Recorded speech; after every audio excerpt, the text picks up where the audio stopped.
इमरान खान का दोबारा इस्लामाबाद पर चढ़ाई का मंसूबा क्या है?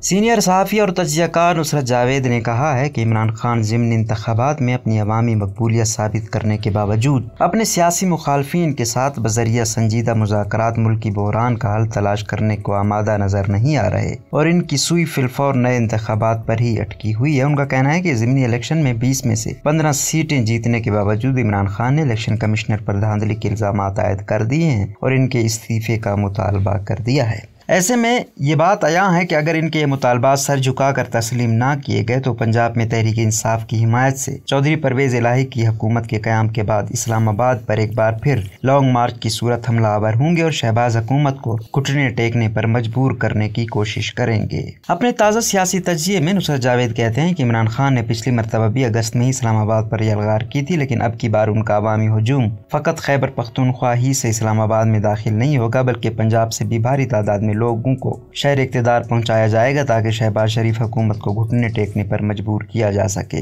बकौल नुसरत जावेद इस बार पंजाब से शुरू होने वाले लॉन्ग मार्च की क़यादत बज़ाते खुद इमरान खान करेंगे, जिसे रावलपिंडी तक पहुंचाने में सूबाई हुकूमत की इंतज़ामिया फिदवियाना ताउन फराम करेगी। वो याद दिलाते हैं कि 2014 में होने वाले लॉन्ग मार्च के वक्त तख्ते लाहौर पर शहबाज शरीफ बराजमान थे, लेकिन वो तहरीक इंसाफ के लॉन्ग मार्च को रोक नहीं पाए थे। उनके जिगरी चौधरी निसार अली खान वफाकी वजीर दाखिला थे, वो भी हुजूम के सामने बेबस नजर आए। इमरान खान का दिया धरना 126 दिनों तक जारी रहा। वो अपने हदफ के उसूल में यकीनन नाकाम रहे, लेकिन उन्होंने हुकूमत की बुनियादें हिला दी थी। अगर पेशावर के आर्मी पब्लिक स्कूल में दहशतगर्दी का सानिया ना होता तो शायद नवाज शरीफ इस्तीफा देने पर मजबूर हो जाते, क्योंकि इस साने के बाद इमरान को धरना खत्म करना पड़ गया था। नुसरत जावेद कहते हैं कि चौधरी परवेज़ इलाही के वजीर आला पंजाब बनने की सूरत में आबादी के दोबार से सबसे बड़े सूबे पर कंट्रोल खो देने के बाद वफाक में बैठे शहबाज शरीफ वैसे ही नजर आएंगे जैसे किसी जमाने में अफगानिस्तान के हामिद करजई नजर आते थे और उन्हें तंज़न अफगानिस्तान का सदर नहीं बल्कि काबुल का मेयर पुकारा जाता था। बेनज़ीर भुट्टो साहिबा की पहली हुकूमत के साथ भी 1988 से 1990 के दौरान ऐसा ही आलम रहा था। मुगलिया दौर के जवाल के दिनों में एक बादशाह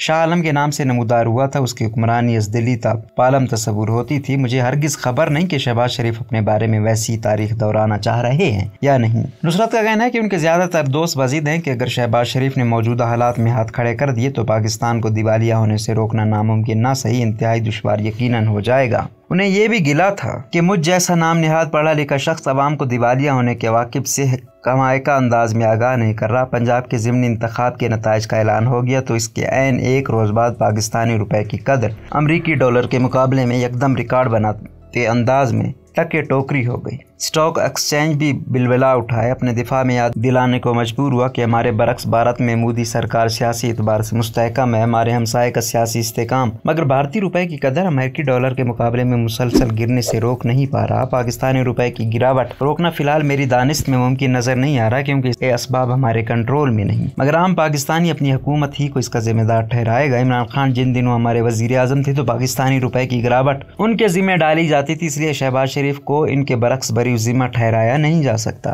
नुसरत का कहना है कि पाकिस्तानी नहीं दुनिया के हर मुल्क में इस वक्त महंगाई और कसाद बाजारी ने शहरियों की जिंदगी अजीरन बना रखी है, जिसकी बुनियादी वजह रूस की यूक्रेन के खिलाफ बर्पा की गई जंग है। इस जंग के खात्मे के इम्कानात नजर नहीं आ रहे, मगर आम पाकिस्तानियों की अक्सरियत इस जंग के हौलनाक असरात से कतन गाफिल है। अवाम की भारी भरकम तादाद खा वो इमरान खान की हामी या वोटर ना भी रही हो, निहायत शिद्दत से महसूस कर रही है कि वो अगर अब भी हुकूमत में होते तो जिंदगी शायद आसान रहती और हुकूमत के खात्मे से इतना बड़ा मुआशी तूफान ना आता। उनका ख्याल है कि रूस हमारी तेल की जरूरियात सस्ते दामों पूरी कर देता। IMF को तहरीक इंसाफ की हुकूमत ठेंगा दिखाए रखती और इसके मुतालबे पर बिजली और गैस के निर्ख बढ़ाने से इनकार कर देती, लेकिन सियासत में तासुर हकायक से कहीं ज्यादा अहमियत का हामिल होता है। इस हकीकत को निगाह में रखते हुए मौजूदा हुकूमत को फौरी इंतखाब के लिए रजामंद होना चाहिए। अगर नए इंतखाब इमरान को भारी अक्सरियत से वजारत उज़्मा के मनसब पर वापस बिठा दें तो शायद चंद माह बाद ही अवाम की आंखों पर पड़ा पर्दा उतर जाए और वह हकायक देखना शुरू कर दें।